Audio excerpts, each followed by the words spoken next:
Salut tout le monde, salut Alexandra. Salut, ça va? Ça va très bien. Aujourd'hui, on est très heureux de vous proposer un nouveau format de vidéo qui va s'appeler. Fin de série. Et donc, le principe de fin de série, c'est, comme son nom l'indique assez clairement, de discuter ensemble et avec vous de la fin d'une série et même de la fin d'autres choses quand l'occasion se présentera. Et donc, aujourd'hui, pour ce premier numéro, nous allons parler De Falcon et de Winter Soldier qui vient de se terminer. Là, aujourd'hui, on est le vendredi 23 avril. On vient de regarder le dernier épisode, l'épisode 6. Ouais, exactement. Et on s'est dit qu'on allait, de façon un peu détente, de discuter notre ressenti sur la série dans sa globalité, Ouais. qui était donc en 6 épisodes, et aussi de discuter de la fin de la série elle-même. Donc ça va spoiler d'avance. Sachez que voilà, c'est une vidéo à spoil. Donc si vous n'avez pas regardé la série, allez la regarder d'abord. Et si vous l'avez déjà regardée, soyez les bienvenus. Exactement. Du coup, on va commencer une toute première partie avec un avis général.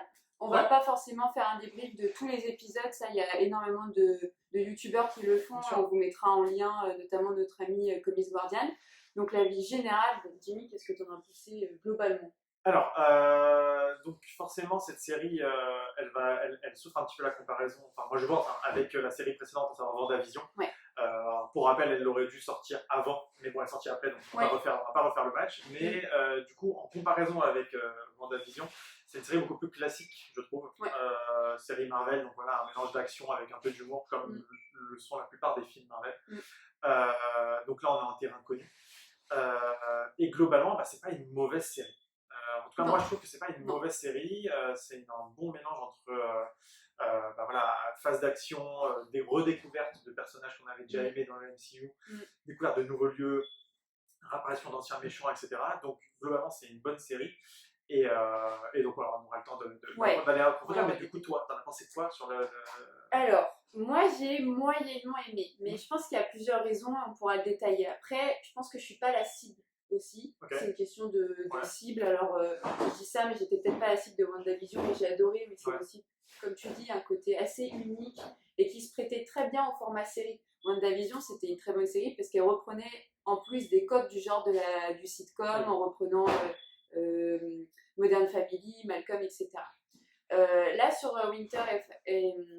Falcon et Winter Soldier, je trouve que le format série ne s'adapte pas ou mal au sujet. Moi, j'aurais plus vu un film pour le coup. C'est sûr que ça fait un peu format film étalé sur 6 semaines. Après, moi, je suis pas une grande lectrice de Marvel, donc j'apprends au fur et à mesure. Et Falcon, notamment le personnage de Falcon, n'est pas un personnage, je trouve, très intéressant. Voilà. Donc c'était bien, mais sans plus, surtout après le visionnage de Wanda. Ok.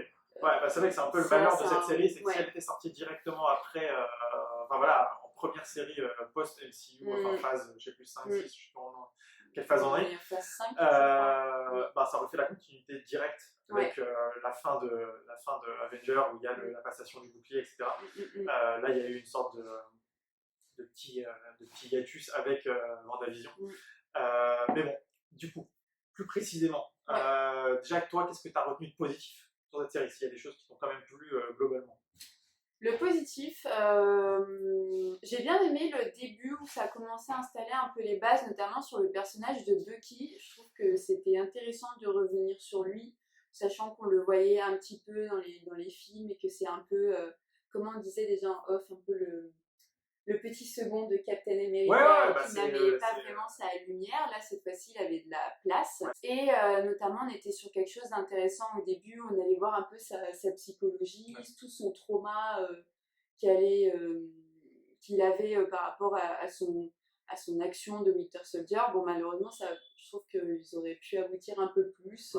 Mais toutes les scènes avec la psychologue, je trouvais ça fort, notamment parce que Wanda et Vision avaient lancé ça. On s'intéresse beaucoup aux émotions et à la personnalité des héros, plus qu'avoir des grosses scènes d'action. Évidemment, on en a, et que ce soit dans Falcon Winter Soldier et WandaVision, on en a à la fin des scènes d'action. Ça, on a noté quand même que les deux se rapprochent un peu.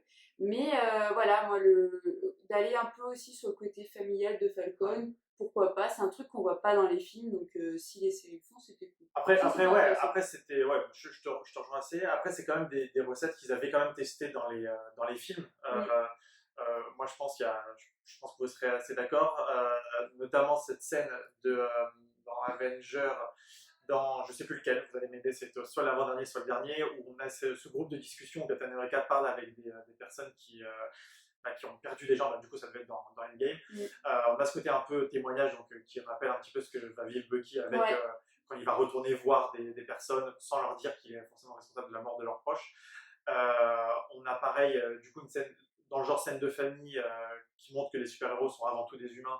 On avait Hawkeye qui allait, on voyait avec sa maison paumée au milieu de la forêt où il y avait sa femme et ses enfants. Donc c'est des choses qui ont déjà fonctionné avant et du coup il semblerait qu'ils réappliquent ça. Et on aura l'occasion aussi d'en reparler dans la deuxième partie de ce format vidéo, qu'en fait ça c'est des choses qui sont déjà présentes dans les comics qui ont servi d'inspiration. Du coup c'était logique, en tout cas ça n'a rien de surprenant qu'ils les aient utilisés finalement.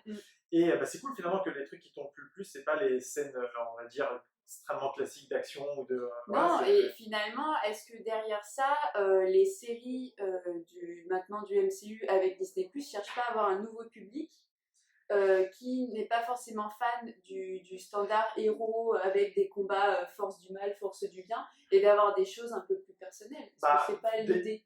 Déjà, c'est forcément le cas, puisque là, les méchants qu'ils introduisent, là, les Flag Smashers, qui est une sorte de groupe de freedom fighters qui combattent pour un idéal de monde libre, etc., on les voit vraiment dans leur travers humain, etc. On voit on va dire leurs enjeux. T'en as pensé quoi de eux, du coup? Alors là, pour le coup, là, c'est un peu mes lacunes en tout ce qui est mythologie Captain America. Je ne sais pas si ces personnages existent vraiment, si ce groupe existe vraiment. Vu que là, c'est un groupe qui se crée autour de la réapparition des gens après la victoire des Avengers sur Thanos. Et que du coup, ça se passe pas du tout comme ça, pas du tout pareil dans les comics. Voilà, donc, je ne sais pas si le groupe de Flag Smasher existe ou pas, mais là, d'introduire un groupe de super vilains composé d'humains, tout ce qui est le plus normaux, qui ont eu le sérum, etc. C'est intéressant, pourquoi pas. En vrai, on est toujours prêt, on n'a pas forcément besoin d'avoir un méchant avec un rire machiavélique qui prévoit de conquérir le monde. Là, à l'inverse, c'est plus de gens qui veulent libérer, enfin, qui ont comme ambition de libérer le monde. Donc ça peut être intéressant. Après, ils sont quand même malins, Marvel, du coup, ils ont quand même prévu le coup en nous mettant des méchants qu'on connaît, donc notamment avec Baron Zemo, pour dire, ok, ne vous inquiétez pas, on a quand même mis des super vilains que vous connaissez. Donc voilà, donc ils jouent un peu sur tous les aspects qu'ils connaissent. Et ils prennent quelques risques. Maintenant, moi, ce que je vais reproser à la chérie, c'est de ne pas avoir pris peut-être suffisamment de risques. Je suis d'accord. Après, ils le prennent, c'est-à-dire qu'il y a un épisode où il y a ce très longue phase que tu n'as pas trop aimé de Falcon qui fait tout pour que sa sœur garde son bateau, où ils vont faire coup de fil à tout l'entourage de leurs parents pour avoir de l'aide. Donc, genre, grande chaîne de l'amitié, les maçons du cœur, mais pour le bateau. Et en vrai, dans cet épisode-là, même si cette longue phase de pas grand-chose, moi j'ai trouvé ça très courageux, on va dire. Il l'aurait jamais mis dans un film, où il l'aurait fait en mode montage à ultra accéléré. Mais là, il y a quand même je sais pas, peut-être la moitié de l'épisode qui est sur ça.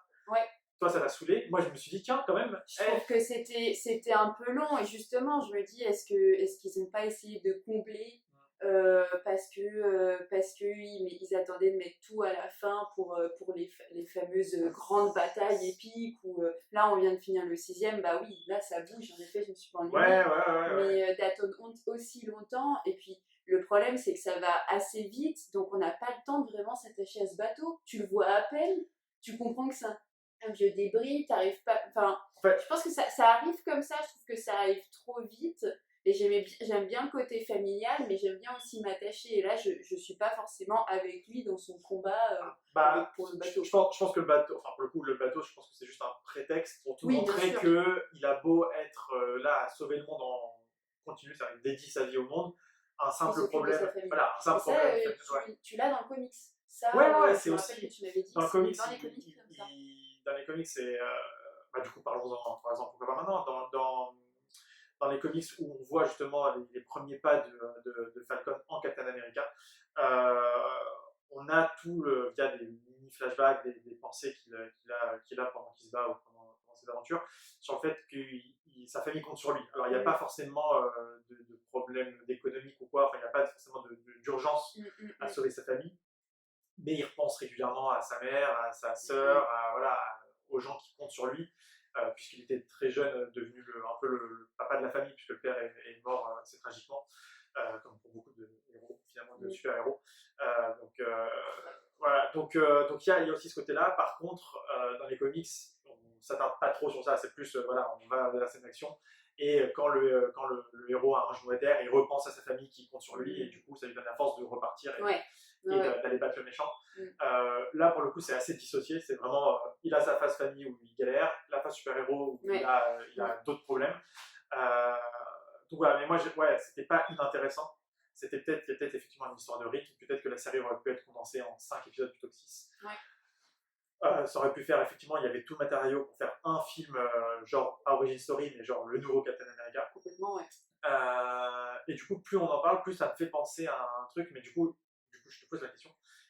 Puisque c'est un personnage très important de la série, parce qu'il y a beaucoup de choses qui tournent autour de lui, c'est qu'est-ce que tu as pensé du nouveau Captain America, donc le personnage qui s'appelle du coup John Walker, qui devient le nouveau Captain America, et son irrémédiable passage vers le côté obscur d'épisode en épisode, jusqu'à ce que tout le monde savait, à savoir que ce personnage, que vous ayez lu les comics ou que vous ayez vu 1 milliard de débriefs pendant la série sur internet, vous avez dû voir passer le fait que ce personnage devient dans les comics un personnage qui s'appelle US Agent, une sorte de version un peu dark justement de Captain America. Et donc c'est ce qui se passe évidemment dans la série. Il devient ce US Agent. Donc t'as pensé quoi de ce personnage globalement, entre déjà ce qu'il est en lui-même et aussi comment ils ont traité son évolution? Alors, je pense que comme tout le monde, au tout début quand il est arrivé, il n'avait pas trop de charisme. Et je pense que c'était aussi voulu, parce qu'au final, quand tu vois l'évolution, l'acteur joue très bien. Donc au début, il arrive, bon, tu te dis c'est un remplaçant, il essaye un peu de faire un copier-coller de Captain America, mais tu te rends compte qu'il y a une énorme pression en fait sur ce bouclier-là. C'est un peu dit dans Falcon, mais un peu moins. Ça, on va reparler de Falcon et le bouclier, mais c'est pas assez expliqué, je trouve, pourquoi il ne veut vraiment pas le porter. Mais sur ce nouveau-là, je l'ai bien apprécié au fur et à mesure. Alors, j'ai pas été, comme tout le monde, très choquée quand il arrive ce moment fatal du sang sur le bouclier. Je dirais juste ça, voilà. Vous savez de quoi. Non, parce que je l'ai noté, tiens, voilà. C'est un peu prévisible des fois. Quand tu sens que ça va arriver. Il y a la montée. C'est ça. Voilà. Et les montées, je marche avec le scénario. Je suis là, ok, il va devenir un méchant à un petit moment donné. Mais quand il arrive avec son bouclier, je dis, oui, c'était pas étonnant. Mais l'acteur joue bien. J'ai bien aimé dans le dernier épisode où finalement on le revoit un peu refaire équipe avec Falcon et Bucky. Voilà, une sorte de rédemption, mais pas trop mal fichu. Il devient du coup, comme tu dis, US Agent à la fin. Je vois pas trop l'aspect dark dans la série. Enfin, ça a l'air un peu édulcoré encore. On verra ce qu'ils vont en faire. Je pense que voilà, c'est en fait toute la série Falcon et Winter Soldier, c'est un gros début de marche pour ensuite aller sur d'autres séries ou d'autres films, bien imposer Captain America Falcon en tant que Captain America, US Agent. Bucky, tu sais pas trop, il s'est fait découvrir. Non, il continue sa quête, voilà, il a plus ou moins accompli sa quête du pardon. Donc il s'est pardonné à lui-même, il a demandé pardon aux gens à qui il a blessé. On verra par la suite, est-ce qu'il retournera, je sais pas, au Wakanda pour encore apprendre des trucs. Non, l'acteur était bon, mais après, j'ai jamais considéré que c'était un Captain America parce qu'on le sait très bien que Falcon allait être Captain America. Donc c'était un substitut. Donc quand on peut en revenir un petit peu sur les menaces qu'il a eues. Alors, je ne sais pas combien de menaces de mort il a eu, mais ça c'est notamment aux États-Unis, mais ce n'est pas Captain America. Le bouclier, des fois, il peut changer de main, hein. C'est pas très grave. Tu savais très bien que ça allait être une passation. Au fur et à mesure, tu comprends qu'il va passer, comme tu disais, du côté obscur de la force. Donc, moi, ça m'a pas choqué. Du coup, moi, j'ai une théorie du complot à proposer que j'ai élaborée pendant qu'on regardait justement ce dernier épisode. Donc, je sais pas si au montage on préparera un petit jingle genre théorie du complot. À chaque fois, si j'en ai une. Je me note qu'il faut que j'en prépare une théorie du complot. Je vais supposer, j'ai envie, en fait, cette théorie, je la trouve un peu séduisante. Je vais supposer que les scénaristes de la série avaient anticipé que les gens n'aimeraient pas l'apparition d'un nouveau Captain America, du coup, qui serait du coup ce fameux John Walker. Et peut-être même qu'ils avaient anticipé que si on avait directement Falcon en Captain America, il y aurait peut-être beaucoup de gens qui auraient, il y aurait beaucoup de gens de haters qui auraient dit ah ben non, pour moi ça reste Steve Rogers, ça peut pas être Falcon, etc. Et donc ma théorie c'est que ils ont fait exprès de vraiment construire le personnage comme vraiment détestable, peu charismatique, vraiment insupportable au début, pour que les gens, alors les gens du coup sur les réseaux s'indignent et que au final dans un épisode quand Falcon met le costume flambant neuf et tient le bouclier et sauve tout le monde, et ben les gens disent ah ben en fait voilà c'est ça qu'on veut, c'est Captain America, et du coup le faire accepter par les gens. C'est pas con. Je trouve ça très. Dites-moi ce que vous pensez de la théorie du complot de Dewey, mais c'est. Je trouve ça un peu retors, un peu tiré par les cheveux, mais en vrai, moi je trouve ça marrant. Je trouve ça marrant qu'ils aient fait ce build-up. Ça peut s'allier aussi au fait où ils ont voulu, à travers Falcon, exploiter le fait d'être un super-héros de l'Amérique noire. Ah oui, oui. Non, et ça, c'est une thématique très intéressante. Évidemment qu'ils l'ont creusé, et ça va être un point très important de cette série, c'est qu'ils l'ont creusé, et vraiment ils ont appuyé dessus longtemps, même dans le dernier épisode, où c'est répété à plusieurs reprises. T'es Captain America mais t'es Black Captain America quoi. Oui. Donc ils l'ont rappelé, ils l'ont rappelé à plusieurs reprises, et d'ailleurs même lui des fois il dit oui c'est voilà, où est le problème. Mais du coup je pense qu'il y avait peut-être cette idée que pour le faire accepter en tant que Captain America aux yeux du public, alors, je parle pas dans la série, hein, je pense aux spectateurs, c'était pas mal pensé de lui faire laisser tomber le bouclier pour montrer ce que ça donnerait à un autre Captain America qui est une sorte de clone, un grand blond, yeux bleus, avec des états de service exceptionnels. Donc c'est Steve Rogers, finalement. Du coup, la transition dans les comics, elle se fait pas du tout comme ça. Dans les comics, accepte tout de suite le bouclier. C'est ça, donc voilà, j'ai bossé un peu le truc en amont, et effectivement dans les comics, du coup on peut en parler, la passation de bouclier, de pouvoir se fait extrêmement rapidement. En gros, on a Captain America qui est vieux. Il s'est passé un truc qui fait qu'il a perdu les effets du sérum de super soldat, ce qui fait qu'il devient vieux. En fait, il récupère l'apparence qu'il devrait avoir avec son âge réel, on va dire. Du coup, il va rester en tant que tacticien pour les Avengers, et il réunit tout le monde et il dit bon bah voilà, je vous présente le nouveau Captain America, et on a Falcon qui débarque avec le bouclier à la main.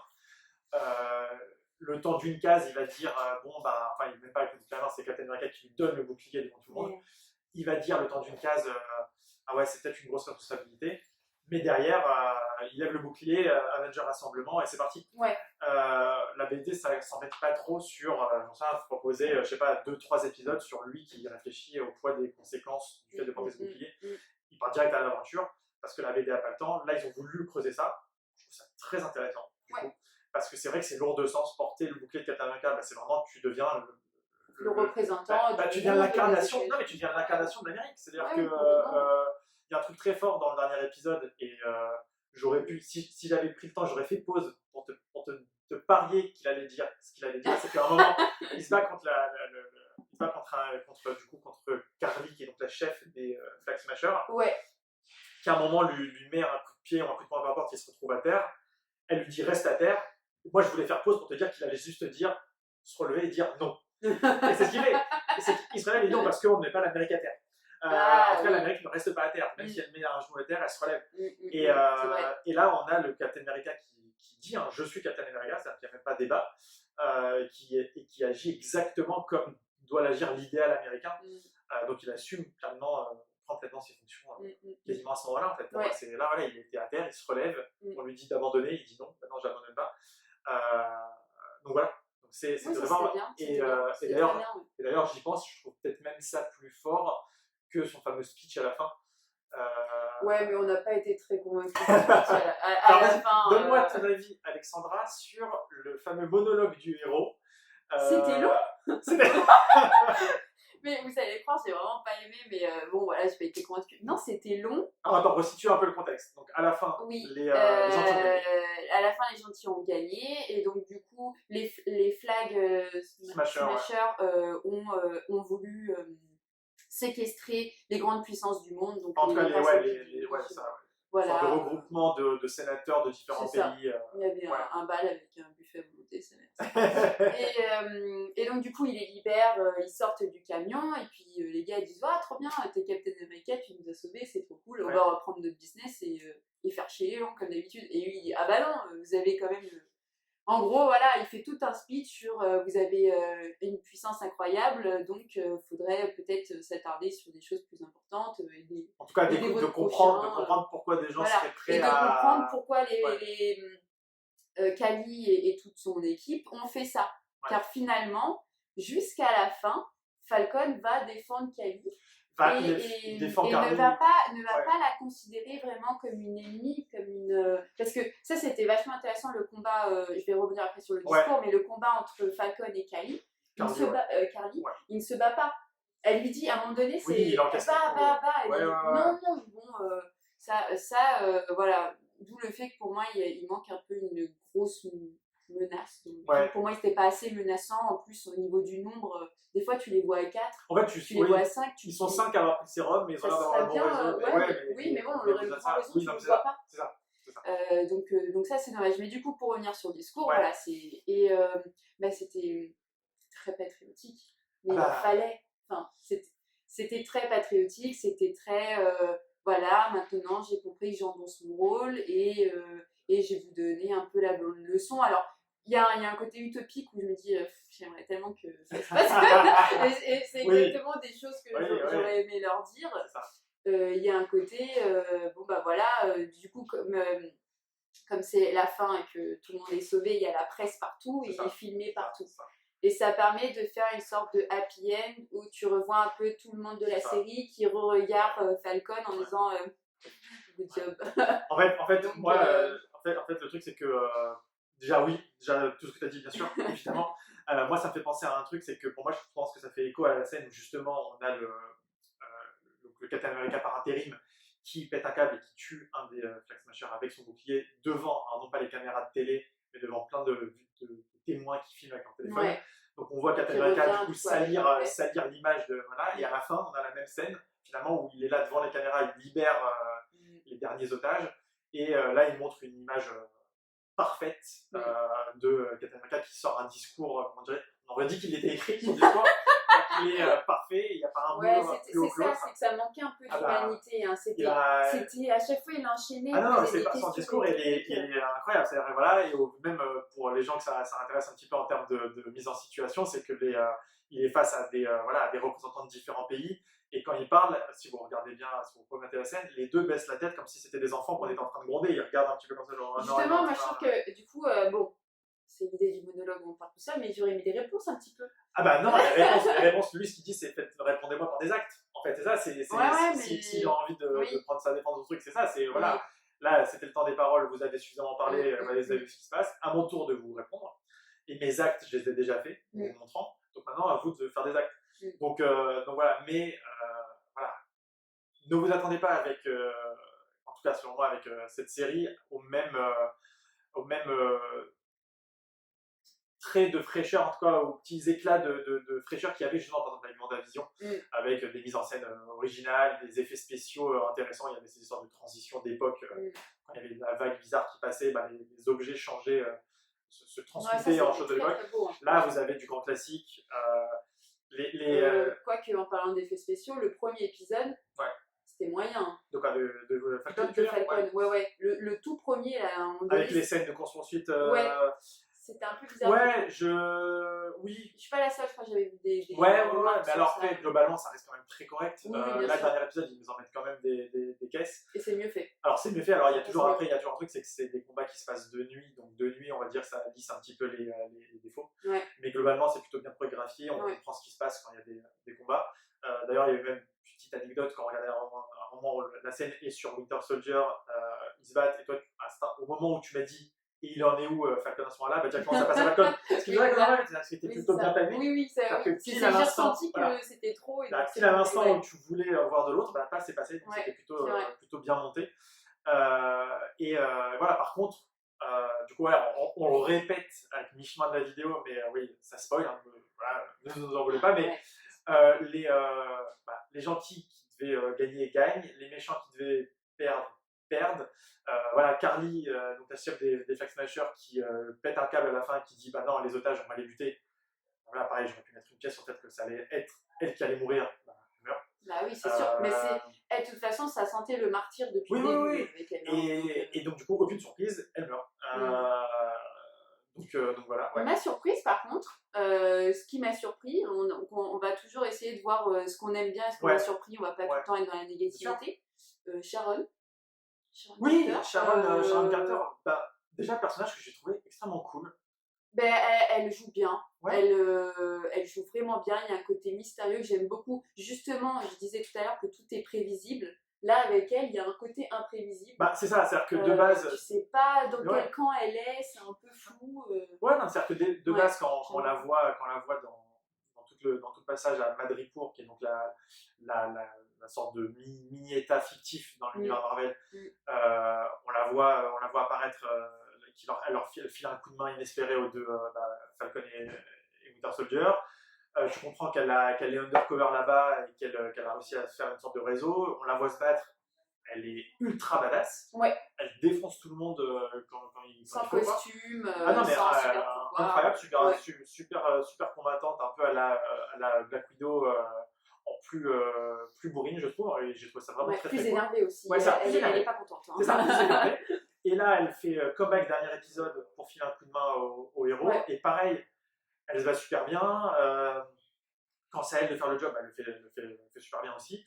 Et donc à la fin, elle a le droit à sa rédemption, parce qu'elle est réintégrée, en tout cas elle est pardonnée pour toutes ses erreurs, on va dire. Et elle est réintégrée dans les services secrets.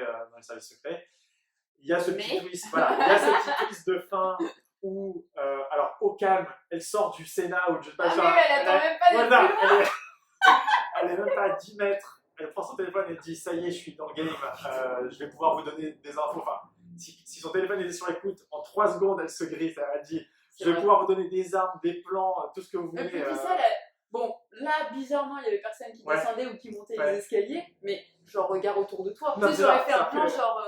Elle est tellement tranquille, enfin, voilà. Et donc voilà, donc avec qui est-ce qu'elle parlait, est-ce qu'elle a recréé avec un réseau, est-ce que tu sais toujours pas. Parce qu'il y avait moi, c'était pas mal aussi, t'avais un autre épisode aussi où elle avait quelqu'un au téléphone. Oui. Et tu sais toujours pas. Ouais, donc on verra. Moi, j'ai même pas envie de vraiment me faire des suppositions, parce que moi j'aime bien que les trucs me portent et moi j'aime bien me laisser porter. Donc je vais me laisser porter de la même façon qu'à la fin on voit un étrange monsieur énigmatique dans une voiture qui fait exploser un van, qui était le van qui contenait les Flag Smashers survivants. Ce que j'ai compris du coup, c'est qu'il était avec eux. Parce que du coup, les Flag Smashers voulaient être tués dans le van. D'accord. Je suis pas sûr. En vrai, j'en sais rien. Du coup, j'en sais rien. Peut-être qu'ils introduisent un nouveau méchant. Enfin, je veux dire, on verra. Peut-être qu'ils travaillent justement avec la fameuse comtesse à la fin qui donne le costume de US Agent. Juste pour éliminer ces 5. Voilà. Donc, ce qui voudrait dire que là, il n'y a plus de sérum de super soldats en circulation. À part dans le corps de US Agent et notamment aussi dans Azaya, qui a été lui aussi donc le Captain America, enfin, un des prototypes Captain America noir qui lui aussi a eu le droit à son petit moment sentimental avec sa statue. Ça c'était mignon. Ça c'est vraiment cool. Mais en plus, je trouve que justement, je l'avais noté quand il y a eu ça, c'est que tu as une grosse thématique aussi reconnaissance. Reconnaissance, souvenir, mémoire, bien sûr. Mémoire, patrie, tout le discours de la mémoire quand tu as travaillé pour ton pays et que au final, c'est l'histoire de beaucoup de soldats. Et c'est des valeurs chères aux États-Unis. Ils ont de gros problèmes à ce niveau-là là-bas. Et c'était pas mal fait, ça aurait pu être court, et j'ai trouvé ça intéressant, notamment avec ce personnage très attachant. Et du coup, de l'intégrer dans le musée Captain America, ce qui est tout à fait logique. Mais du coup, toi qui n'as pas lu les comics qui ont servi d'inspiration pour la série, mais qui a vu tous les films, est-ce que tu trouves que cette série est du coup, je ne peux pas te demander si c'est un bon prolongement des comics, mais est-ce que pour toi c'est un bon prolongement de tout ce qui avait été posé dans les derniers films, tout du moins? Complètement. Enfin, le MCU, c'est magnifique ce qu'il fait. Surtout si on compare à DC, mais même sans comparer à DC. Non, là, c'est pas la question. Tout est une belle continuité, même à la fin, donc le sorte d'épilogue, c'est avec Sharon. Pareil, t'as envie de poursuivre en fait, même quand t'es pas fan, t'as envie de continuer parce que il t'insère dans une histoire où t'as le début, t'as le milieu, t'as la fin et t'as le bonus. Et évidemment, t'as envie de voir le bonus. Donc moi c'est super bien. Ce qui m'avait plu aussi avec WandaVision, à la toute fin, tu comprends que tu auras la suite avec Doctor Strange 2. Donc ils arrivent à te faire des paliers entre les films, les séries, les films et les séries. Donc évidemment, toi en tant que consommateur, tu vas vouloir tout consommer. Donc là, leur but il est atteint. Et t'es pas déçu. Même moi qui suis moyennement convaincue par cette série, je vais aller voir Loki. Parce que je sais très bien que Loki va avoir des reconnexions avec tout cet univers-là. Et que si t'as loupé des trucs dans la série, tu vas peut-être être niqué pour les films. C'est ça. Et ça, t'as pas envie. C'est ça. C'est ça, exactement. Ouais, c'est un peu ça. Mais du coup... Et toi, du coup, pareil alors, déjà, oui, comment dire, ça se voit que c'est extrêmement bien ficelé, qu'ils ont une ligne directrice qu'ils suivent, voilà, avec un confort, voilà, première classe, quoi. Depuis les films, voilà, ils savent très bien où ils vont, ils ont déjà toutes les connexions en tête, ils savent déjà, tout est déjà vraiment parfaitement orchestré. Mais moi, du coup, je vais faire le lien par rapport aux comics. Et c'est là que je vais vous en montrer, puisque j'ai préparé ça-ci. Donc, pour ceux que ça intéresse, je vous montre ici un comics qui est donc... Allez, vas-y. Donc, il s'appelle Falcon, qui est évidemment édité par Panini, et c'est du coup, dont le titre est Le réveil de l'Hydra. Et donc, c'est la première aventure de Falcon en Captain America. Et déjà, vous pouvez constater, pour vous qui avez vu le dernier épisode, que le costume qu'il porte est une parfaite représentation de ce qu'il porte dans la série. De j'imagine que les plus avisés, les yeux les plus aiguisés auront remarqué peut-être des petites différences. Mais en gros, le costume est là. Le costume est là. Et pour ceux que ça intéresse, ce comics qui se lit assez vite, c'est vraiment la source d'inspiration pour la série. C'est-à-dire qu'il y a tout. Il y a le baron Zemo en méchant. Mais alors pour le coup, c'est lui le vrai méchant, enfin le gros méchant de ce récit-là, c'est lui le gros méchant. Il y a le passage dans une ville, alors qui n'est pas Madripoor, qui est Bagali, qui est un autre coin fictif dans l'univers Marvel, qui est une sorte de repère de méchants un peu voilà, dark, etc., dans lequel il va rencontrer aussi un agent infiltré qui va l'aider. Il y a tout ce côté micro-flashback où on apprend plus sur son passé et sur la difficulté à être un super-héros déjà de base. Et d'autant plus porter le bouclier, puisque à plusieurs reprises quand il se bat, il se rend compte que Captain America, que Steve Rogers, quand il se bat, c'est pas facile déjà de se battre avec d'autant de super méchants, et surtout qui se bat en tant que Captain America. Et il y a un truc il y a deux choses qu'on a déjà dit. Une première chose qu'on a déjà dit, c'est que pour le coup, dans les comics, un truc qu'il n'y a pas et qu'il y a dans la série, c'est toute cette phase de est-ce que je mérite le bouclier, est-ce que je ne mérite pas. Là, pour l'instant, la question ne se pose pas. Il dit jamais je mérite de le porter. Mais en tout cas, il assume. Il assume parce que. C'est pas le même contexte. Je me souviens quand on avait fait un débrief, ils n'ont pas le temps. Oui, non, mais c'est ça. Non, mais même, ils sont déjà dans une guerre. En fait, c'est pas ça. C'est que dans les comics, pour ceux qui en lisent, il y a tout le temps une menace. C'est-à-dire que quand un méchant est vaincu, un nouveau le replace. Et le monde ne peut pas rester une heure, un jour, sans un Captain America. Donc il faut qu'il y en ait un. Il faut toujours qu'il y en ait un qui assure l'intérim. Et là, pour le coup, il fait plus que l'assurer. Il remplit le job, quoi, tout simplement. Et l'autre truc que je pouvais dire d'assez intéressant dans le comics, c'est que dans cette BD-là, et donc pour info, je ne sais plus si j'ai dit, mais donc c'est scénarisé par quelqu'un qui s'appelle Rick Remender et dessiné par Stuart Timonen, qui sont un duo vraiment exceptionnel. Un truc qui est très intéressant, c'est que dès l'instant où il porte le costume et qu'il va affronter des méchants, à part un ou deux qui vont faire des mini-vannes, genre mais t'as fait quoi de tes ailes, enfin voilà, tu restes un petit oiseau, machin, parce qu'il garde ses ailes, même dans le comics, il garde ses ailes de Falcon. Tout de suite, notamment le baron Zemo, quand il lui envoie ses sbires pour l'attaquer, ils disent capture Captain America. Ils disent pas capturer cet imposteur ou quoi. C'est-à-dire qu'ils le reconnaissent. Ouais, c'est ça. Ils le reconnaissent instantanément comme Captain America, et du coup, pour le lecteur, ça te valide le fait qu'il l'est. C'est-à-dire que si un lecteur... tu la gères direct, c'est ça. Du coup, t'as pas quand tu lis, tu te dis ah non, je suis pas trop sûr. À partir du moment où tu dis les méchants le respectent en tant que Captain America, t'as plus trop de choix que de faire pareil. Tu vois. Donc voilà, donc si jamais vous avez envie d'une bonne source pour compléter votre expérience Falcon Winter Soldier, je vous conseille celui-ci. Exactement. Alors, c'est surtout Falcon, puisque Winter Soldier n'y apparaît pas. Et si vous avez envie. Winter Soldier, moi je peux conseiller, alors on l'a pas en boutique parce qu'on l'a ouais, là, on en a super plus, bien victime de vendu. son succès. C'est ça, mais c'est Winter Soldier par Ed Brubaker. Exactement.